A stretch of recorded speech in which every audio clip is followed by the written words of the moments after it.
Welcome to today's video. Today we're talking about transformation in terms of how to achieve transformation and why do we even want to achieve that, and some tips on how to do it and how to start. And so, for any transformation in our lives or anything to change, but not to change but transform, I'll explain a bit later. We must become aware. Okay, the becoming aware of, okay, it's me creating the situation and I don't want it anymore. That's the initial impulse of that's what we need in order to transform anything in our lives. I don't like to use the word change because change is constant. We're always changing. The change is the flow of life. The change is the renewal of the cells in our body. The every morning is a new beginning of a new day. So the change is always present. But transforming means shifting our perspectives, because we are at all times experiencing the right things that we're supposed to be experiencing. The things are the way they're supposed to be, but we can influence how we're going to feel through them, how we're going to view those things, how we're going to shift, transform our perspective. This is what we can change. So in the beginning, it's important for you to understand there are certain things you're not able to change. You're not able to really change things to from what they are, and that's not even our goal. Like, we don't need to necessarily change. We're the way we are, and we're always going to be the way we are, and the people around us are going to be the way they are. But what we can do is transform our perspective, and we can step into our power, into the knowing. We can come back to the knowing, because you need to understand that you're not going to be changing into a different person. It's more you're going to be coming back to the knowing, because the intuition and the connectedness, it's here always. It's always present. But we have maybe lost the connection to it, the knowing of our self-worth, the knowing of that the love we require is hidden inside us. And it's all of this, allowing ourselves to feel these things in our lives. And of course, me talking about chronic pain and migraines, it is reinstating that state of relief instead of suffering through life, being in that agony, in that pain, constantly creating situations that will create more tension in our lives, more pain, and instead coming back to yourself, transforming your perspective, your point of view, the way you feel things, the way you see, have the perspective on what you're feeling, because that goes along with the categorization of these are bad feelings and these are good feelings, but merging them together into the wholeness and understanding all of your aspects and accepting them, accepting yourself, finding and transforming the point of view back to yourself, because that's basically the only thing you can do. You can change the perspective, and this is what then changes the reality and the situations that occur once you learn. For example, a great example connected directly to pain is once you learn to feel relief, and once you learn what relief is and what it can be, to what limits it can go, this is when you stop creating pain and painful situations, because relief and allowing yourself to feel relief and knowing how to feel relief attracts relief-full situations. So this is the transformation. It's not necessarily a change, It's just an adjustment of our perspective that allows us not to be in the survival mode, but to be in the living and abundance mode, abundance mindset, the all possibilities mindset, instead of the I have to suffer that next drop, but the expansive mindset. What is here for me? How can I learn from this? It's what I expect from myself and what I feel and how I view what I feel. And so here I'm stating 3 ways of how we can approach this transformation. So number 1 is a mindset, definitely. That's the initial package that I like to call it. What has been programmed into our minds and how you have learned to condition yourself, how you have learned to speak to yourself, because in your head constantly there's a monologue going on. It can be in your voice because you have learned, oh, this is how I'm supposed to do things, and you're constantly reminding yourself whenever you do that action of how you're supposed to be doing it. It's you telling you how you're supposed to be doing things. Or it can be in the voice of people that have been surrounding you when you were creating that mindset, which can be not even your limitations, but those are just the adopted limitations from our ancestor line, which can be, for example, again, once we're doing some action, you will be hearing a different type of voice, a different type of people speaking. We need to learn in the beginning to be able to hear that monologue, because we have learned that we're just coping and we're in that, if you're in that tension constantly, then maybe you can't hear the monologue, and that's okay in the beginning. But we want to get to it. Me, I haven't heard it for a very long time, and it's about realizing, wow, there's someone speaking, and the importance is to realize there is some pressure, some tension, some expectation. There is some conditioning in terms of I must, I should, I have to be doing this.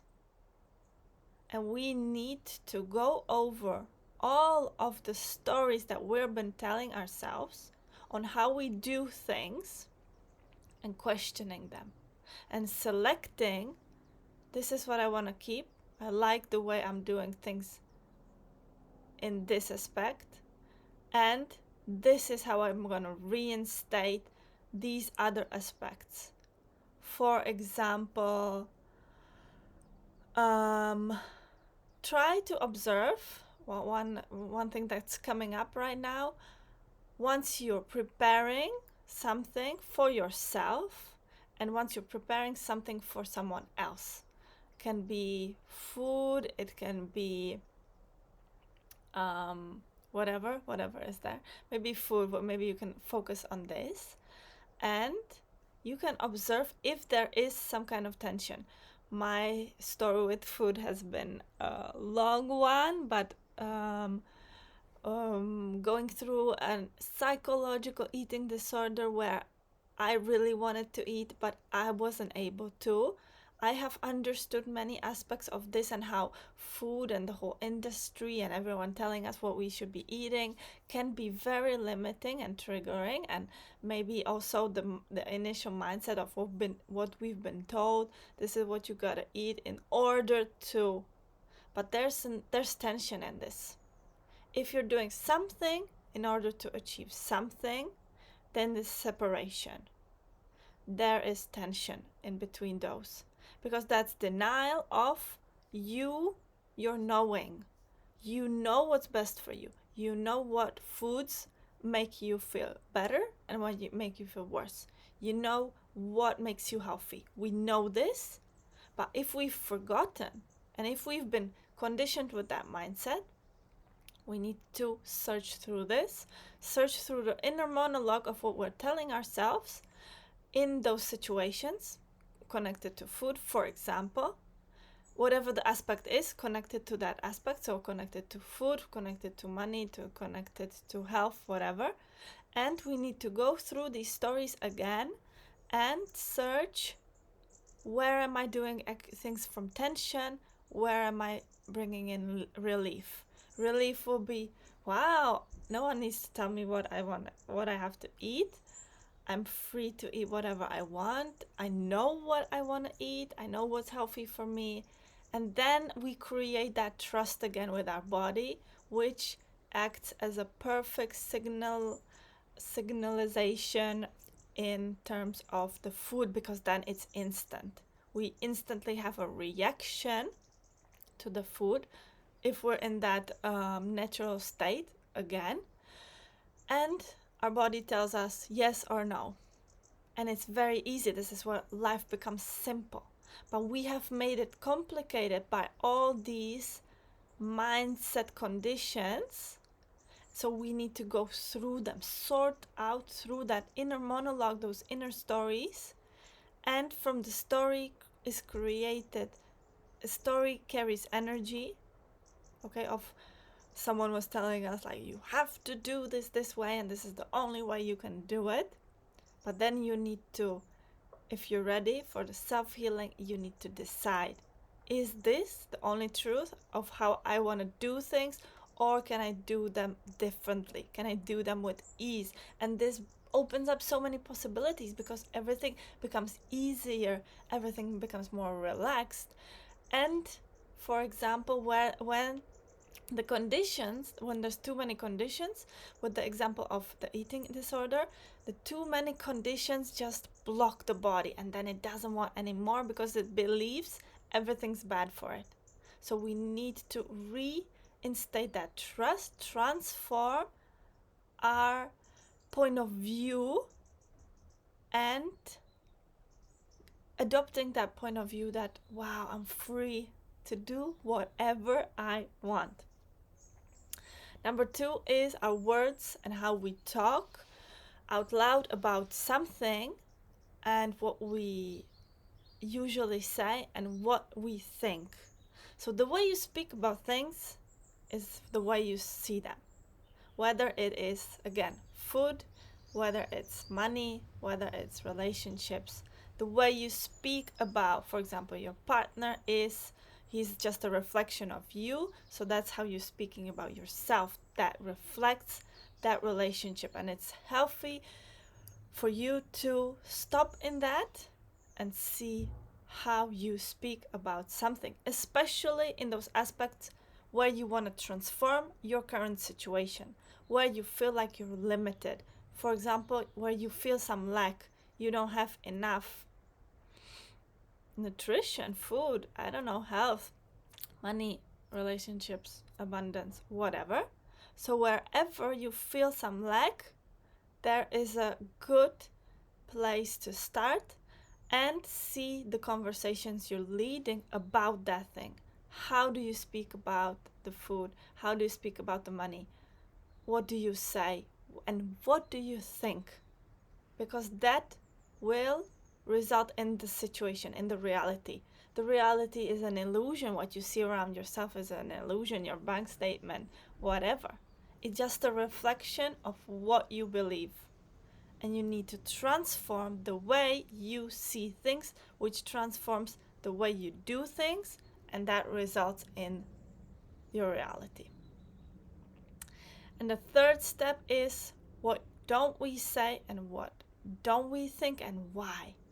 Why don't you think like that? Why don't you want to expand your mindset to that possibility?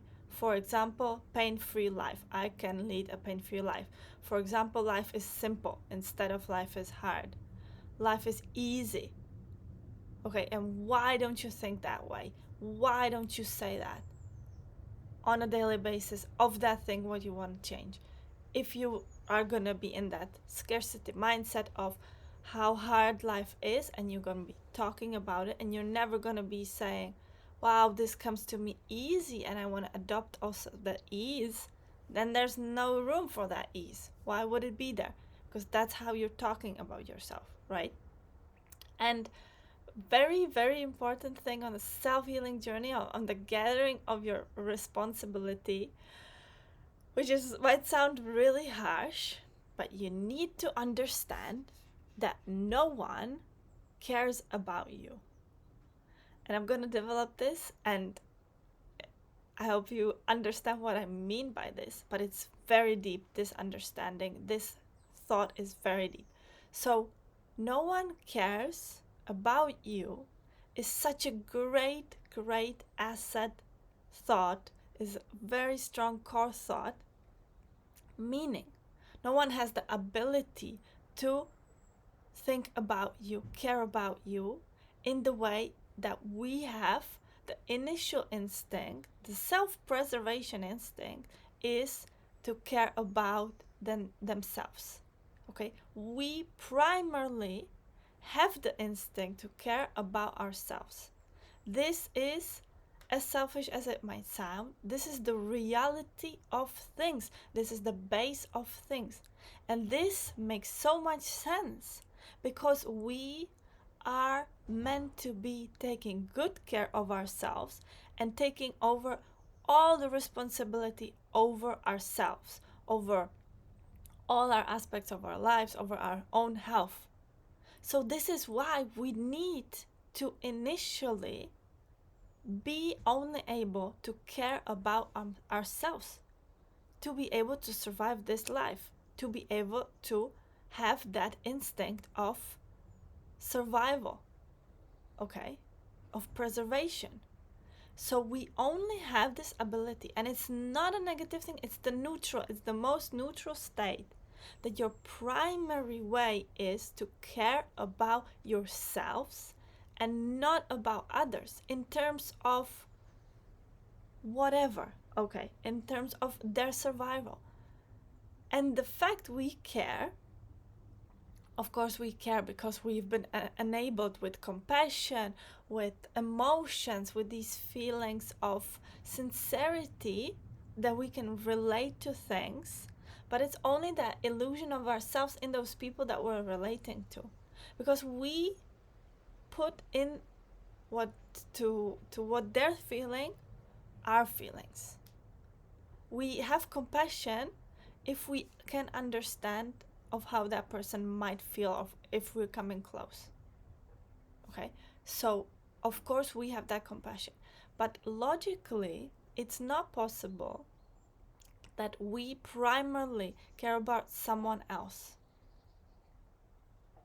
So this is why no one really cares about you, and this means we put so much pressure on what we think others will think about us, what they will do when we transform our perspective, when we change, how they will react, how they will be.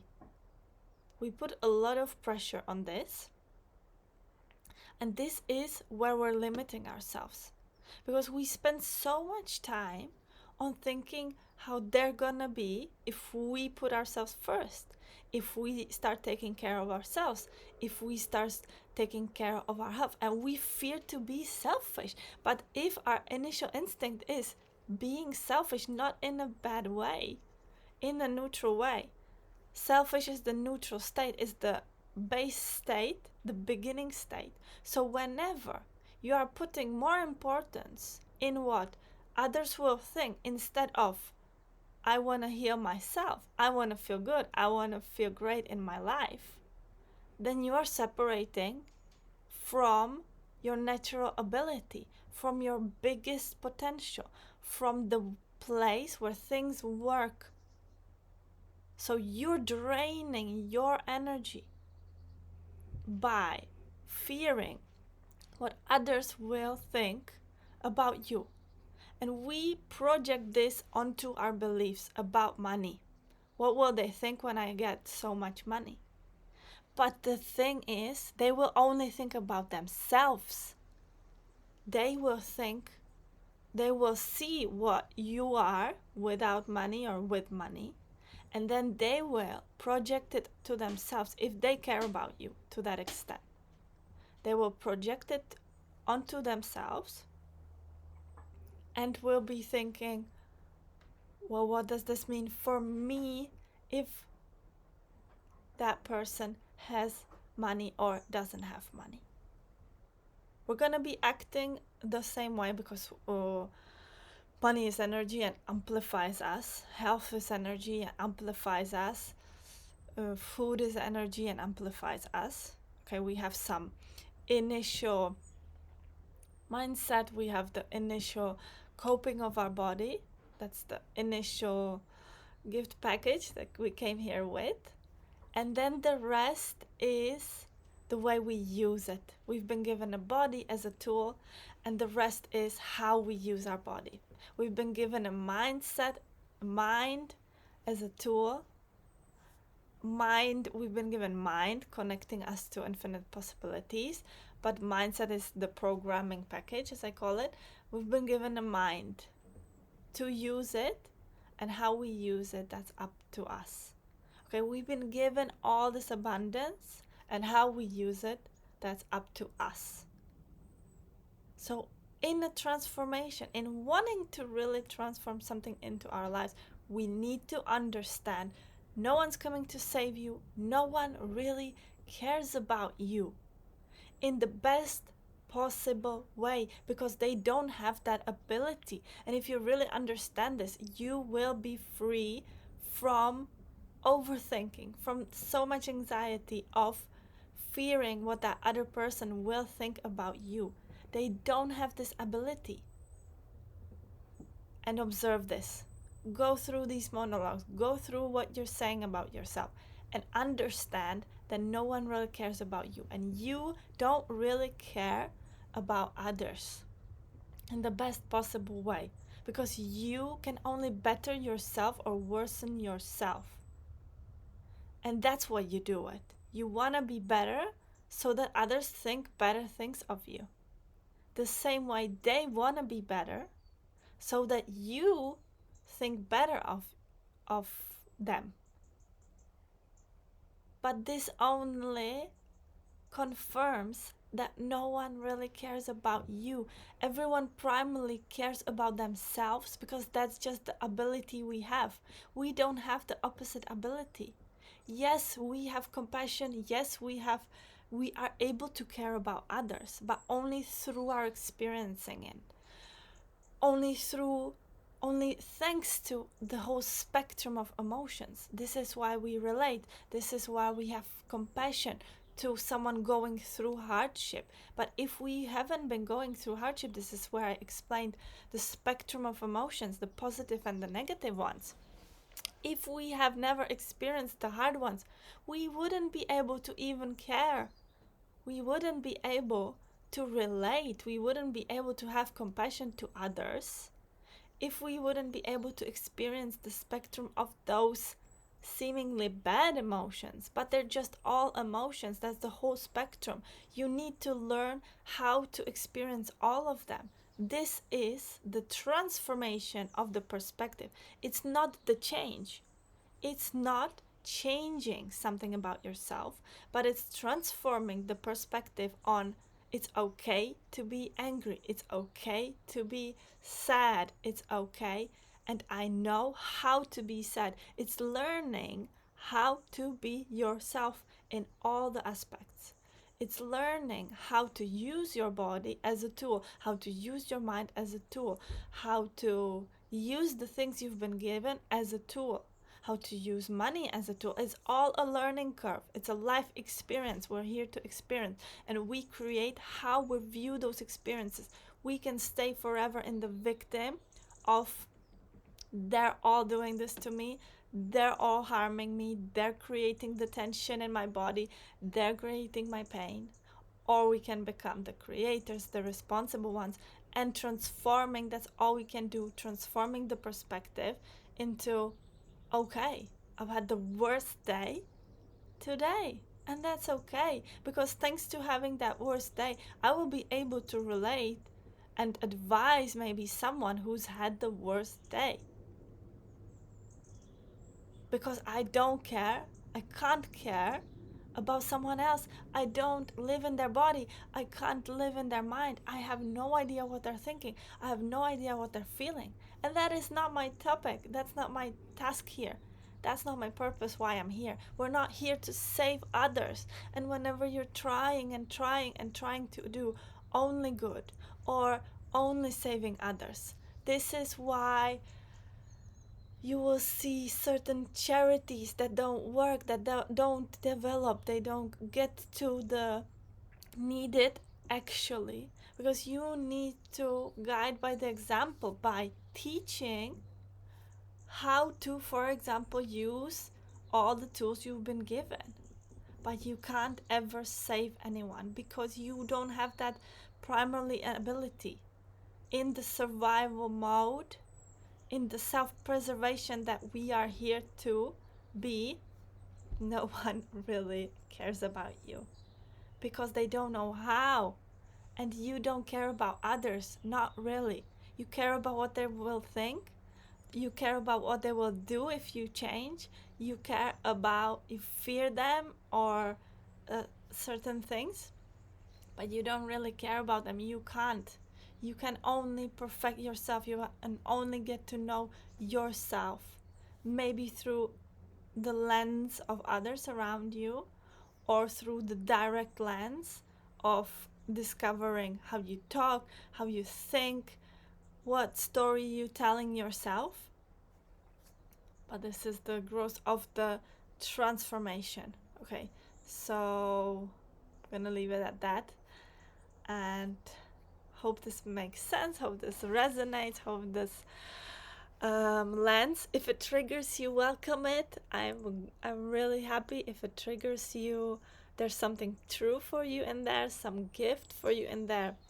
Triggering is an activation. If it resonates, then also it's an activation of you to either expand this or just go through this. Why is it triggering you? And I'll see you in the next video. Have a great day. Bye.